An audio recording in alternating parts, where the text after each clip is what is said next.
जब भी मैं हूं अशोक। उत्तर प्रदेश में नियुक्तियों में शिक्षक की नियुक्तियों में एक बड़ा घोटाला सामने आया है।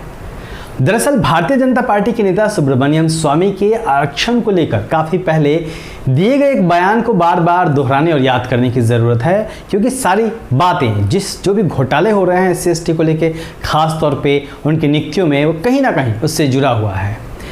उस बयान में अपने सुब्रमण्यम स्वामी ने कहा था कि भाजपा सरकार आरक्षण को कानूनी तौर पर खत्म नहीं करेगी, बल्कि वह उसे ऐसी जगह पर लाकर छोड़ देगी जहां पे आरक्षण होने और ना होने का कोई मतलब नहीं रह जाएगा। और भाजपा सरकार कहीं ना कहीं उस काम में लग गई है। आप केंद्र से लेकर भाजपा शासित तमाम राज्यों के आंकड़े उठाकर देख लीजिए।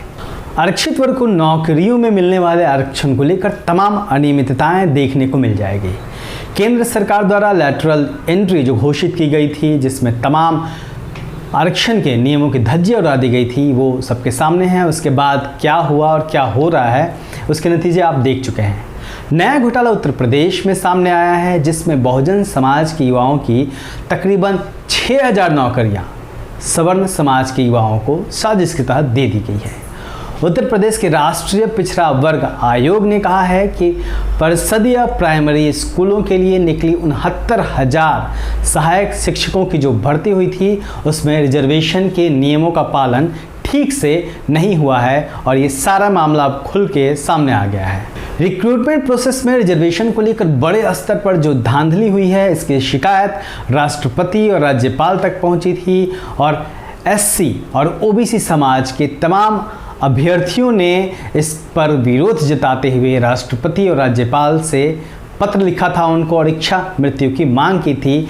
तब जाकर जांच शुरू हुई और इस घोटाले का पर्दाफाश हो गया है। राष्ट्रीय पिछड़ा वर्ग आयोग के उपाध्यक्ष डॉक्टर लोकेश कुमार प्रजापति ने इस मामले में एक अंतरिम रिपोर्ट दी है। इस रिपोर्ट में यह सामने आया है कि हर जिले के लिस्ट में भर्ती प्रक्रिया में गड़बड़ी हुई है और आरक्षित वर्ग के कैंडिडेट्स की जगह पे गैर आरक्षित वर्ग के उम्मीदवारों को नियुक्त कर लिया गया है। यानी कि बहुजनों की नौकरी, SC/ST OBC की नौकरी सवर्णों को दे दी गई है। इस घोटाले को लेकर हर ओर से सवाल उठ रहा है और योगी सरकार के पास कोई भी जवाब नहीं है। और ऐसा नहीं है कि ऐसा अनजाने में हो गया। दरअसल इस भर्ती प्रक्रिया में अंतिम तौर पर जो सूची जारी की गई, जिसमें सफल कैंडिडेट्स की लिस्ट थी, उस लिस्ट में बताया ही नहीं गया कि जो चयनित होने वाले उम्मीदवार हैं उसमें से कौन किस कैटेगरी को बिलोंग करता है। यानी कि कौन जो लोग चुने गए हैं आखिरी तौर पे, उसमें से कौन SC है, कौन ST है, कौन OBC है और कौन सामान्य श्रेणी का उम्मीदवार है। ये कहीं भी इस बारे में सूचना नहीं दी गई। हालांकि जब यही लिस्ट जिलेवार प्रकाशित किया गया तो उसमें चयनित उम्मीदवारों की कैटेगरी को सामने लेके आया गया और तब जाकर सवाल उठने लगे और मामला सामने आ गया।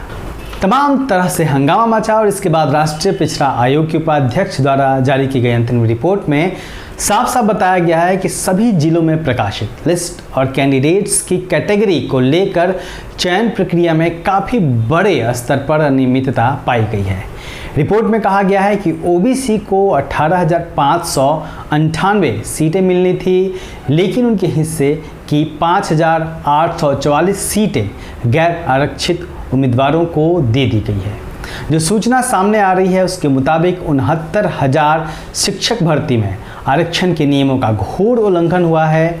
OBC को 27% की जगह मात्र 21% और SC/ST को 22.5% की जगह सिर्फ 18% रिजर्वेशन दिया गया है, जो कि निश्चित तौर पर असंवैधानिक है। जो संवैधानिक अधिकार मिले हैं SC/ST OBC को नौकरियों में, उसका उल्लंघन करता है।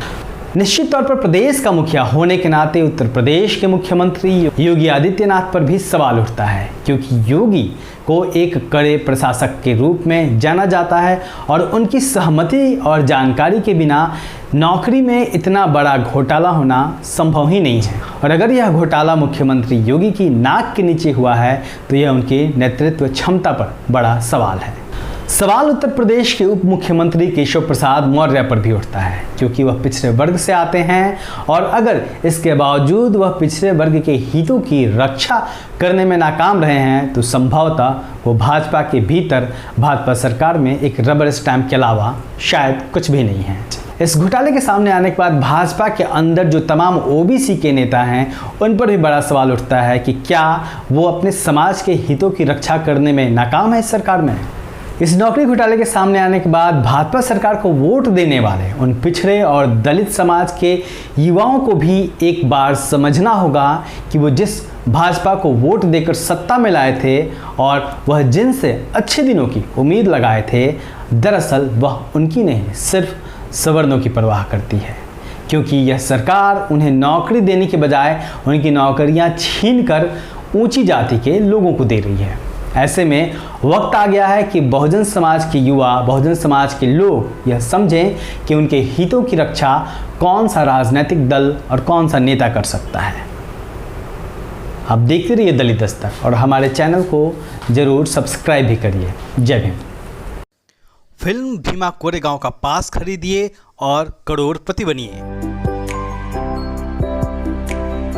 भीमा कोरेगांव फिल्म के निर्माता निर्देशक रमेश थेटे द्वारा दलित दस्तक को भी फिल्म का आधिकारिक डिस्ट्रीब्यूटर बनाया गया है, ताकि दलित दस्तक के पाठकों और दर्शकों तक वीआईपी पास आसानी से पहुंच सके। आप वीआईपी पास बुक करना चाहते हैं तो हमें दिए गए नंबर पर व्हाट्सएप करें या ईमेल करें।